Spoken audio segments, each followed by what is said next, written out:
1장 13절에서부터 24절까지 교독하겠습니다. 우리는 앞서 배를 타고 아소에서 바울을 태우려고 그리로 가니 이는 바울이 걸어서 가고자 하여 그렇게 정하여 준 것이라.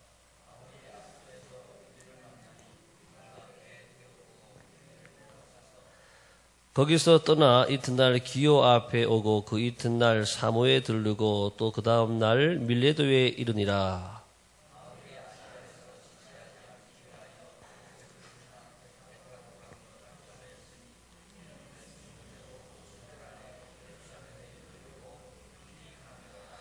바울이 밀레도에서 사람을 에베소로 보내어 교회 장로들을 청하니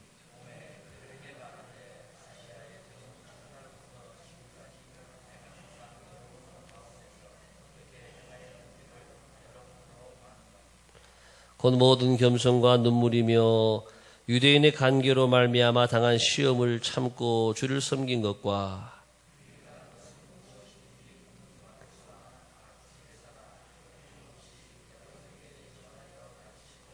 유대인과 헬라인들에게 하나님께 대한 회개와 우리 주 예수 그리스도께 대한 믿음을 증언한 것이라.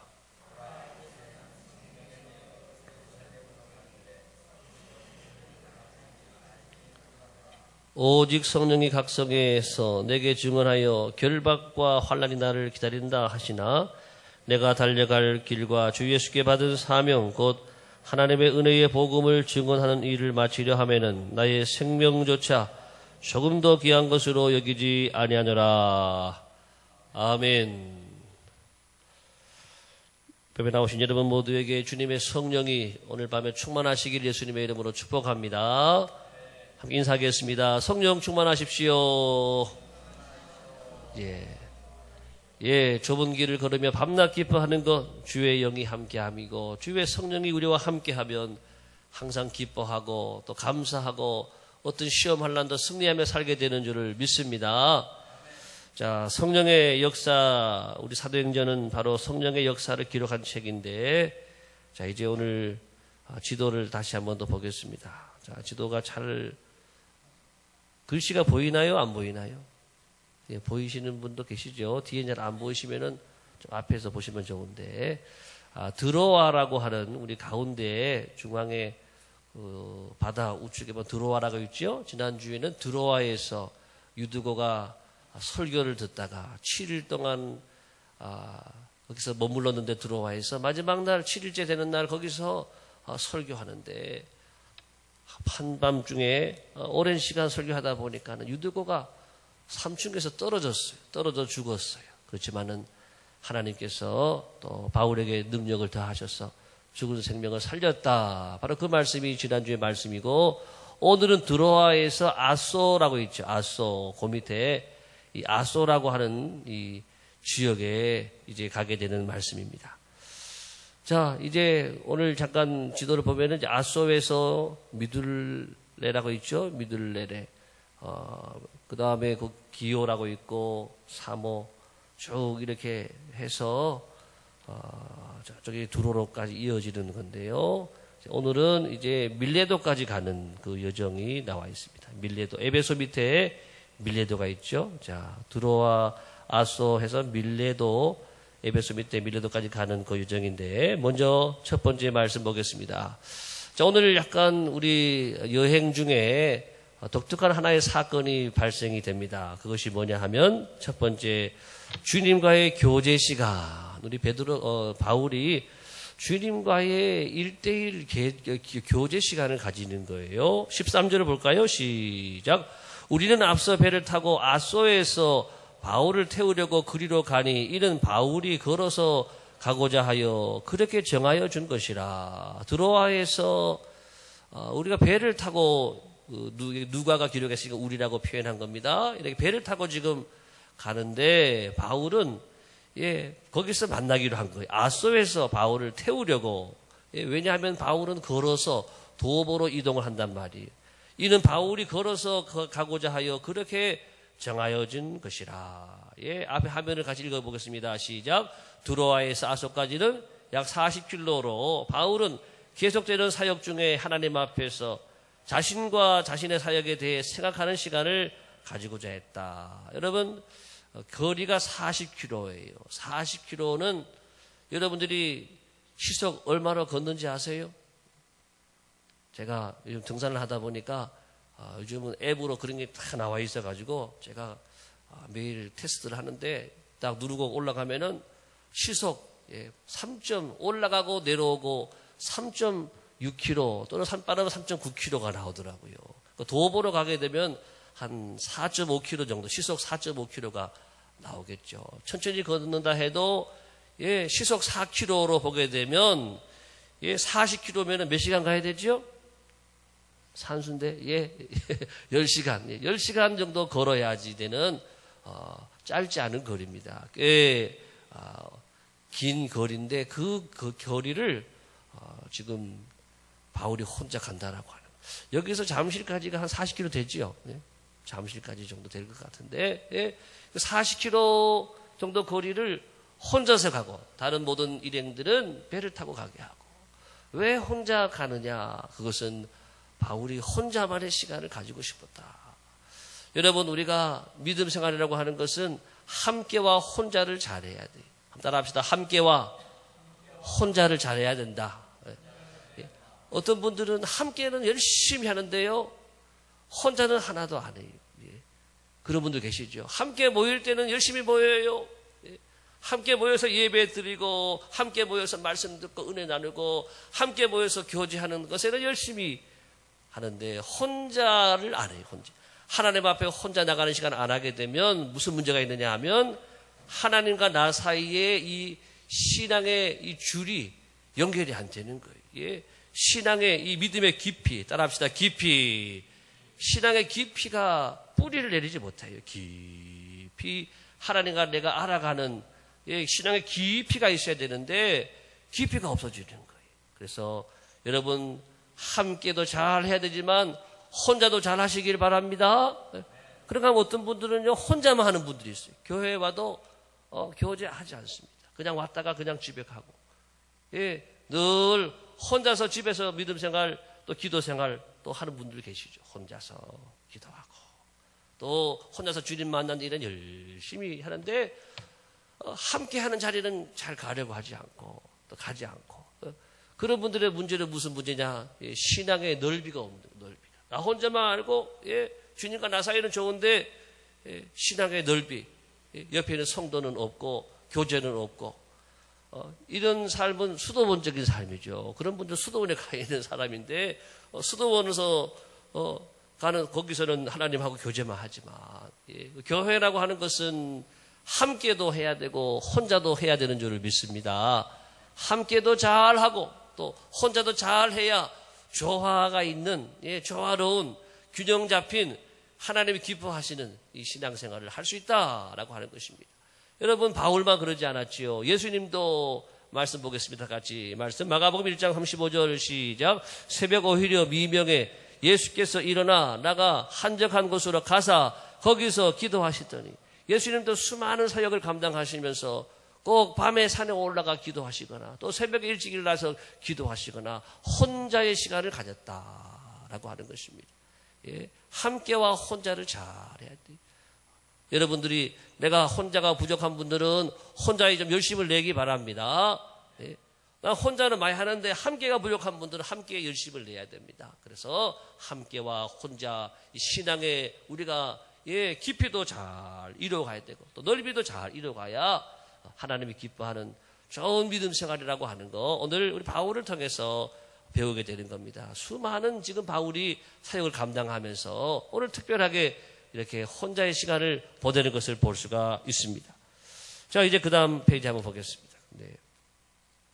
자, 여기 지금 멋진 사진을 하나 여러분들에게 보여드리는데요. 자, 이 에게해라고 하는 지금 그 바다입니다. 이 아시아와 유럽 사이에 있는 에게해, 터키에서 유럽 넘어가게 있는 고전의 그 바다인데, 이 바다에 지금 여기 지금 이것을 비춰주는 이유가 뭐냐 하면 바울이 바로 이 길을 걸어가는 거, 이 길을 해안 도로를 또 해변을 따라서 이 길을 걸어가면서 하나님이 지으신 이 아름답고 멋진 하늘과 땅을 바라보고 바다를 바라보고 자연 속에서 여러분 주님 만나는 그 아름다움 지난번에 작년에도 우리가 정규 수련회 하면서 자연 묵상을 해봤죠. 아마 이렇게 멋진 곳이라고 하면 다 좋은 묵상이 되지 않을까 생각이 돼요.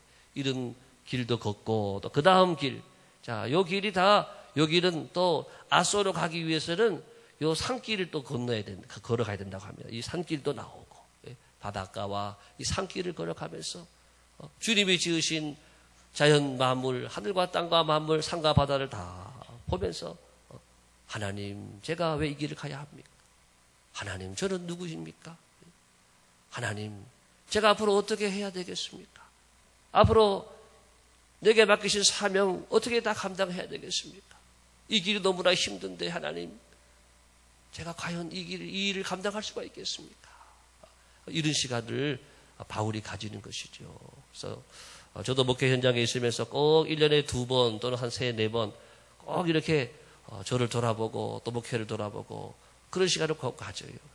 그렇게 해야 저도 충전도 되고 또 앞을 향해서 또 주님이 내게 주신 길을 걸어갈 수 있는 그런 힘이 생기더라고 하는 거예요. 자, 이렇게 꼭 목회자만이 아니라 여러분들도 혼자의 시간들을 꼭 잘 가져서 자, 우리 아름다운 신앙이 세워지기를 바라고요. 그 다음 또 세 번째 또 사진을 봅니다. 자, 여기 드디어 도착을 했습니다. 이게 현재 아소라고 하는 그 지역에 여러분 현재 사진입니다. 요즘 사진이죠. 옛날 사진이 아니라. 자, 이 아소라고 하는 지역이 여러분 우리가 뭐 처음 들어보지만 아소, 아리스토텔레스는 들어봤죠. 아리스토텔레스 철학자. 이 아리스토텔레스가 이 아소에서 태어났어요. 이 아소에서 태어나고 이 지역은 예로부터 바울이 먼저지만 한 300년대 되면 이제 아리스토텔레스가 나오죠. 이 철학이 발달된 바로 그러한 지역입니다. 철학이 아주 발달된 도시고, 왼쪽에 보이는 약간 높은 언덕 같은 데 있잖아요. 이게 아크로폴리스라고 하는 곳입니다. 아크로폴리스라는 곳이고, 저 바다가 에게해가 되고, 저기 섬이 아까 우리가 오늘 말씀이 나오는 미들레네라고 하는 섬이고, 요즘 이 이름이 미들레네는 지금 현재는 이 레스모스라고 하는 섬이래요. 레스모스라고 하는 섬인데 이 섬은 레즈비언 알죠? 여자들 좋아하는 거, 서로 자기들끼리 좋아하는 거. 옛날에 그리스의 궁녀들이요 여기 와가지고 여자들끼리 자기들끼리 좋아가지고 연애하던 곳이 여기 미들레네라는 곳인데, 레즈비언이라고 하는 말이 이 레스모스라고 하는 말에서 유래가 됐다고 합니다. 레스모스라고 하는 이 어원이 나온 이 레즈비언이라고 말이 나온 그 바로 섬이 바로 앞에 바다 뒤에 있는 그 섬이죠. 네, 거기를 말하고 있습니다. 자, 여러분 이렇게 아크로폴리스 제가 설명드렸는데 그 다음에 다음 설명이 좀 더 잘된 설명이 더 그림이 더 정확한 그림이 나오죠. 이 아크로폴리스, 이 아테네 신전, 그리스 아테네에도 신전이 있지만은 여기도 아테네 신전이 있었다고 합니다. 이 아크로폴리스, 이 아테네 신전이 있었고, 아리스토텔레스가 이곳에서 석양이 질 때 묵상을 많이 했다고 합니다.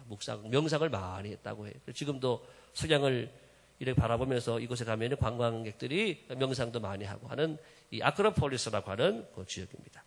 자, 그림 몇 가지 보고 그 다음에 이제 내용 보겠습니다. 자, 밀레도까지 이제 귀환하는 여정, 밀레도까지 가는 그 길이 자 설명을 합니다. 자, 드로아에서 아소, 여기서 바울이 배를 탔고요. 그 다음에 미들레네라고 하는 섬을 거쳐서 기오, 사모 거쳐서 이제 밀레도라고 하는 이 섬에 도착을 하게 됩니다. 자, 밀레도라고 하는 섬은 또 소아시아 서쪽 해안에 있는 아주 아름다운 그 그리스의 또 항구이면서 이곳에는 지중해 난을 출입하는 많은 배들이 이곳에서 정박을 하고 또 배를 갈아타고 이런 교통의 요지로 이 밀레도라고 하는 지역이 이렇게 위치하고 있었습니다. 특별히 이제 이 밀레도에서 이제 오늘 이어지는 말씀 보니까 이 바울이 이 에베소 예루살렘으로 빨리 가고자 한다는 말씀이 이제 나옵니다. 16절의 말씀을 보게 되면, 자, 여러분 성경을 보겠습니다. 성경 16절 다 같이 시작. 바울이 아시아에서 지체하지 않기 위하여 에베소를 지나 배 타고 가기로 작정하였으니 이는 될 수 있는 대로 오순절 안에 예루살렘에 이르려고 급히 가미르라. 사실 이렇게 해서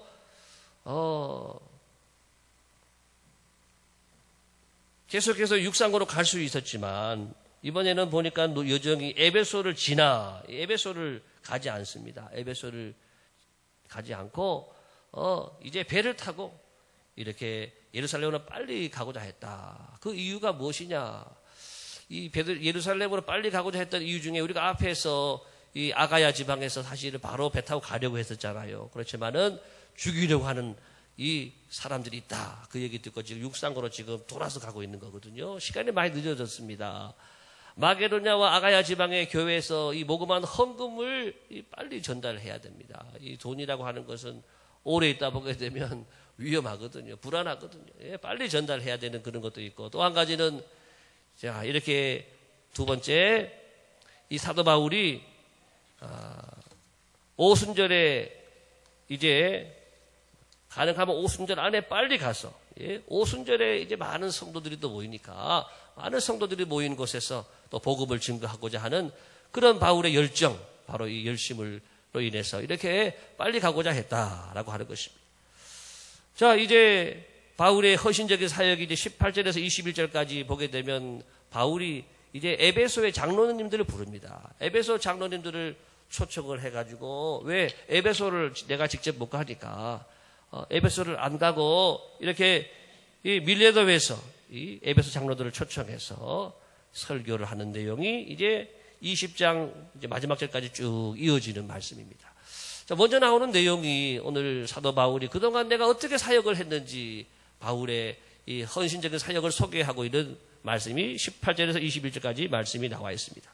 화면에 제가 정리를 해놨습니다. 자, 첫 번째, 모든 겸손과 눈물로 내가 섬겼다. 내가 3년이나 밤낮 31절 말씀 다 같이 시작. 내가 3년이나 밤낮 쉬지 않고 눈물로 각 사람을 훈계하던 것을 기억하라. 예, 우리가 사도 바울에게 참 배울 것이 많은데 사도 바울은 그냥 가르친 것이 아니라 눈물로 가르쳤다.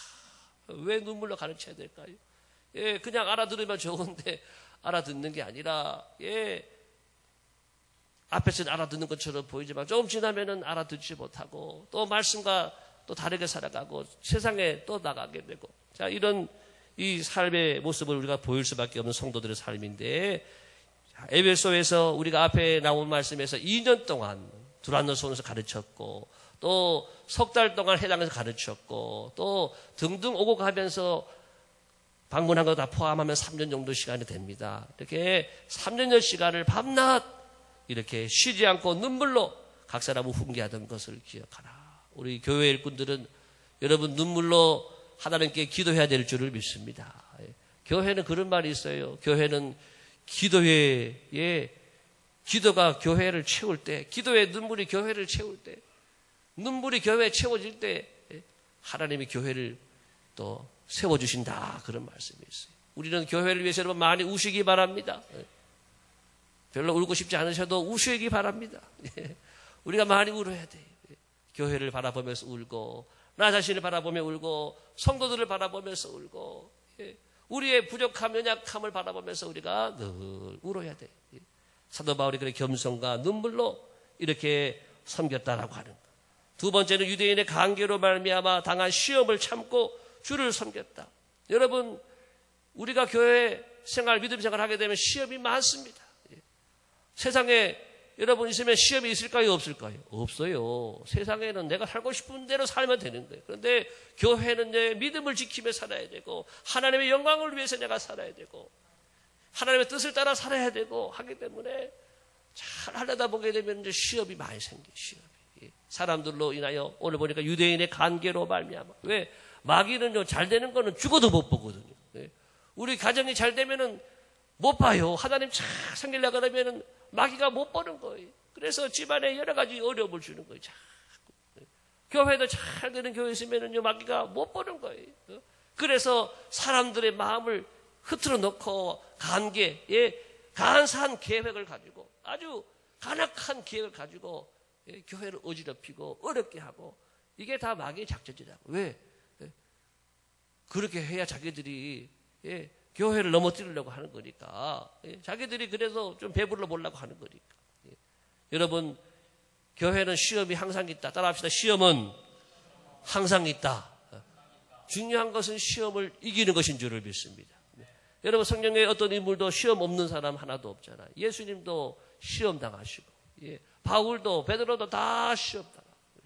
그렇지만 중요한 것은 시험을 잘 건너고 뛰어넘고 시험을 통해서 성장하고 또 발전하고 더 큰 사람으로 쓰임받게 될 줄을 믿습니다.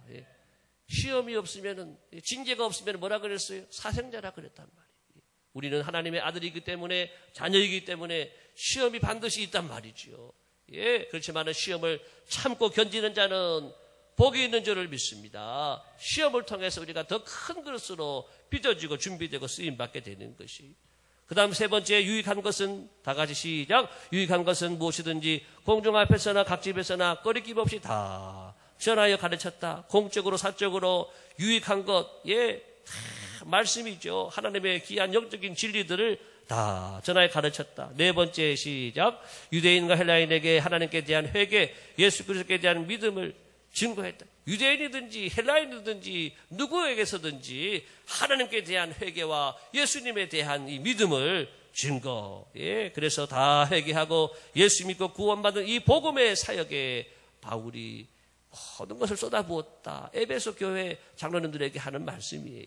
자, 오늘 사도 바울이 이렇게 시험도 많고 환난도 많고 정말 생명의 위협도 많고 인간적으로 너무나도 힘든 여정이었지만 그럼에도 이 모든 사역을 감당할 수 있었던 여러분 근원의 힘, 그것이 어디서 나왔을까? 그것은 바로 성령입니다. 따라합시다. 성령. 5번 봅니다. 성령에 이끌려 갔다라고. 22절 다 같이 시작. 성령에 매여 예루살렘으로 가는데. 3절 성령이 각성해서 내게 증언하여. 자, 이렇게 성령. 사도행전은 성령으로 충만하지요. 사도 바울이 이렇게 딴 것까지 이르러서 복음을 증하게 되는 것, 성령의 권능인 줄을 믿습니다. 성령이 하게 하시고 성령이 가게 하시고 성령이 견뎌내게 하시고 성령이 이겨내게 하시니까 감당하는 거예요. 그렇습니다. 오늘날 여러분, 우리 교회 일꾼들로 세움받은 여러분, 우리가 교회 사명을 어떻게 감당하겠어요? 내 힘을 의지해봐요. 거기는 실패만 있고 내 힘을 의지하면은 우리가 이길 수가 없고, 내 머리와 내 힘과 내 경험 의지하다가 다 넘어지고 다 우리가 수치를 당하고 모욕을 당하죠. 그렇지만은 성령께서 우리와 함께하게 되면 모든 것을 이길 수 있는, 뛰어넘을 수 있는 힘과 에너지와 능력을 성령이 더해주시는 줄로 믿습니다. 따라합시다. 복음의 능력은 성령의 능력이다. 성령이여 오시옵소서.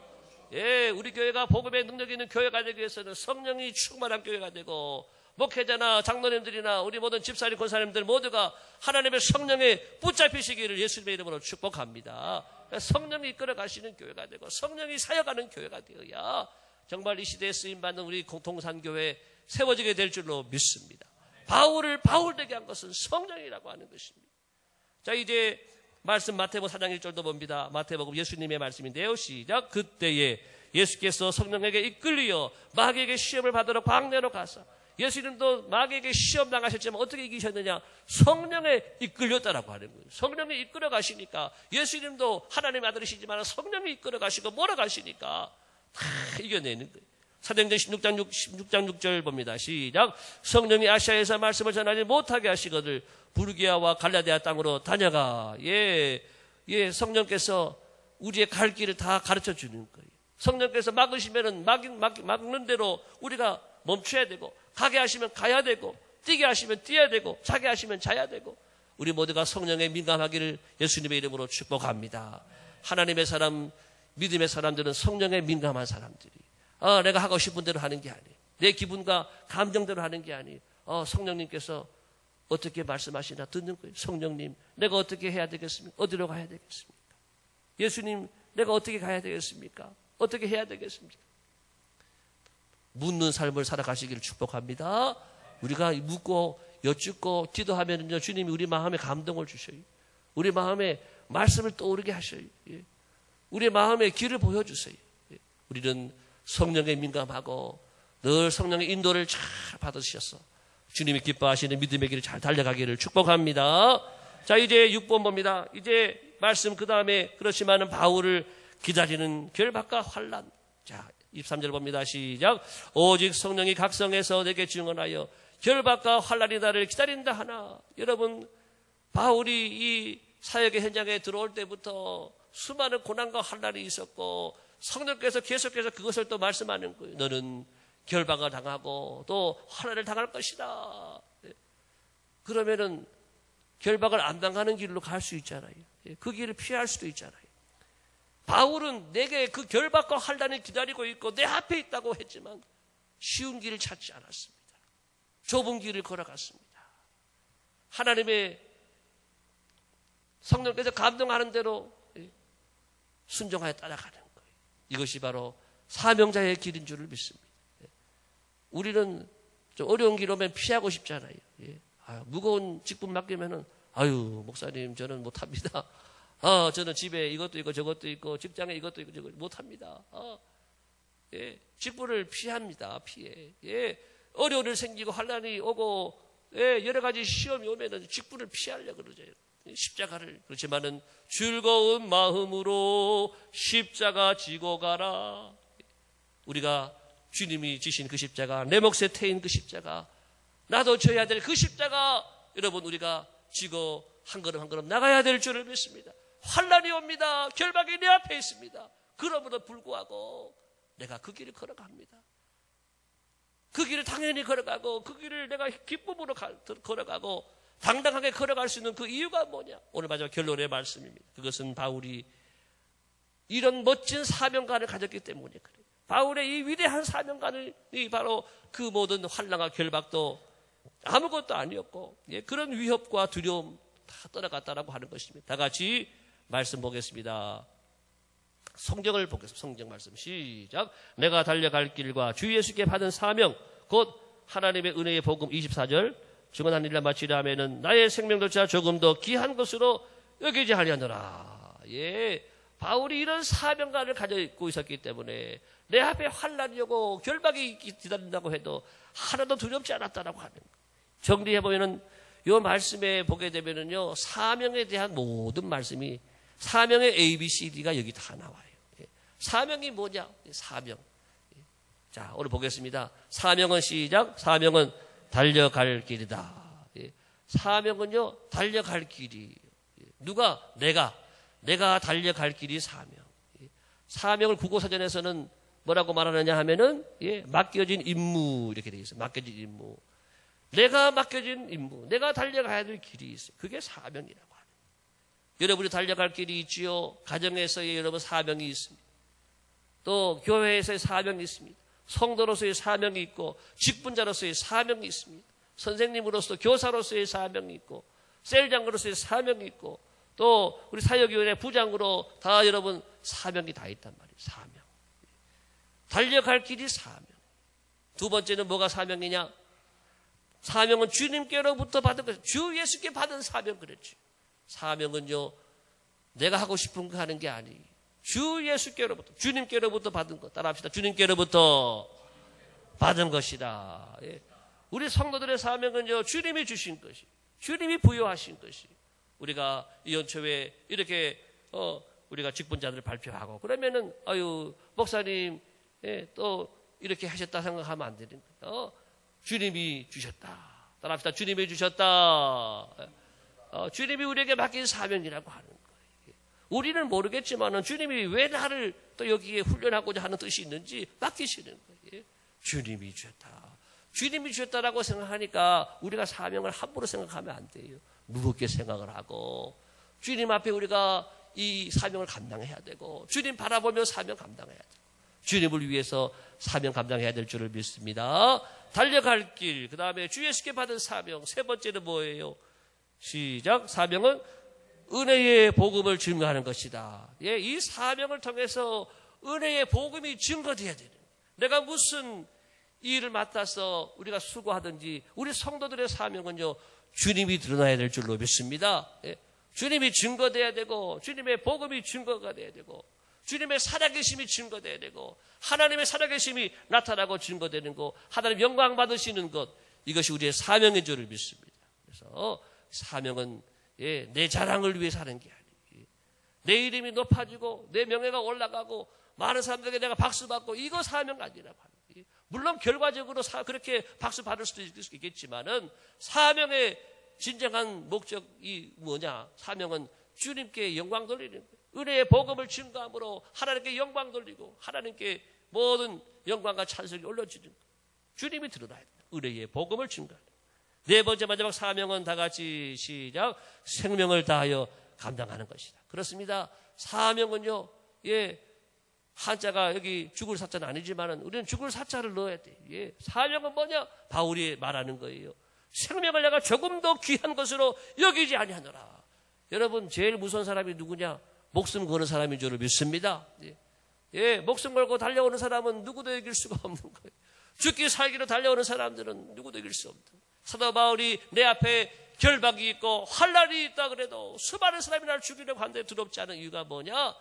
목숨까지도 생명조차도 조금 더 귀한 것을 여기지 아니하는 주님께 생명 바친 이 사명감이 불탔기 때문에 모든 것을 다 뛰어넘을 수 있다고 하는 것입니다. 따라합시다. 사명은 생명을 다하여 감당하는 것이다. 우리가 여러분 어디에 생명 걸겠습니까? 세상에 누구를 위해 생명을 걸겠습니까? 우리가 주님을 위해 생명을 걸고 주님의 나라를 위해서 생명 걸고 하나님의 영광을 위해서 생명 걸고 우리의 사명 감당하게 되기를 예수님의 이름으로 축복합니다. 작년에 세월호 보면서 선장의 사명이 뭐예요? 선장의 사명은. 선장의 사명은 안전하게 운행을 해가지고 승객들을 보호하는 그 책임이 있는 거잖아요. 그런데 거기를 놔두고 혼자 탈출하고 자리를 벗어났단 말이죠. 사명 감당하지 못 자기가 생명을 다해서 이렇게 해야 되는데 내 생명을 먼저 생각하는 것은 진정한 사명자의 자세가 아니라고 하는 것이죠. 여러분 우리의 생명은 하나님의 것인 줄을 믿습니다. 우리 성도들의 생명은 여기서 죽는다고 죽는 것이 아닙니다. 하나님 나라에서 우리가 부활하고 영원히 살게 될 줄을 믿습니다. 하나님 앞에 나가는 생명이라고 하는 것을 우리는 기억을 해야 되는 것입니다. 이제 오늘 같이 기도할 내용 보겠습니다. 오늘의 기도 보겠습니다. 시작. 바울처럼 내게 주신 사명의 길을 걸어갈 때 수많은 시험 환난의 어려움이 있지만 성령에 붙잡혀 사명에 붙잡혀 주님이 주시는 힘과 위로로 마지막까지 잘 달려가게 하옵소서. 이 시간 우리 함께 찬양하고 같이 기도하겠습니다. 우리 바울이 나의 길을 갔습니다. 나는 가리라 주의 길을 가리라. 그 길을 걸어가기 위해서 바울은 혼자의 시간을 잘 가졌습니다. 우리도 오늘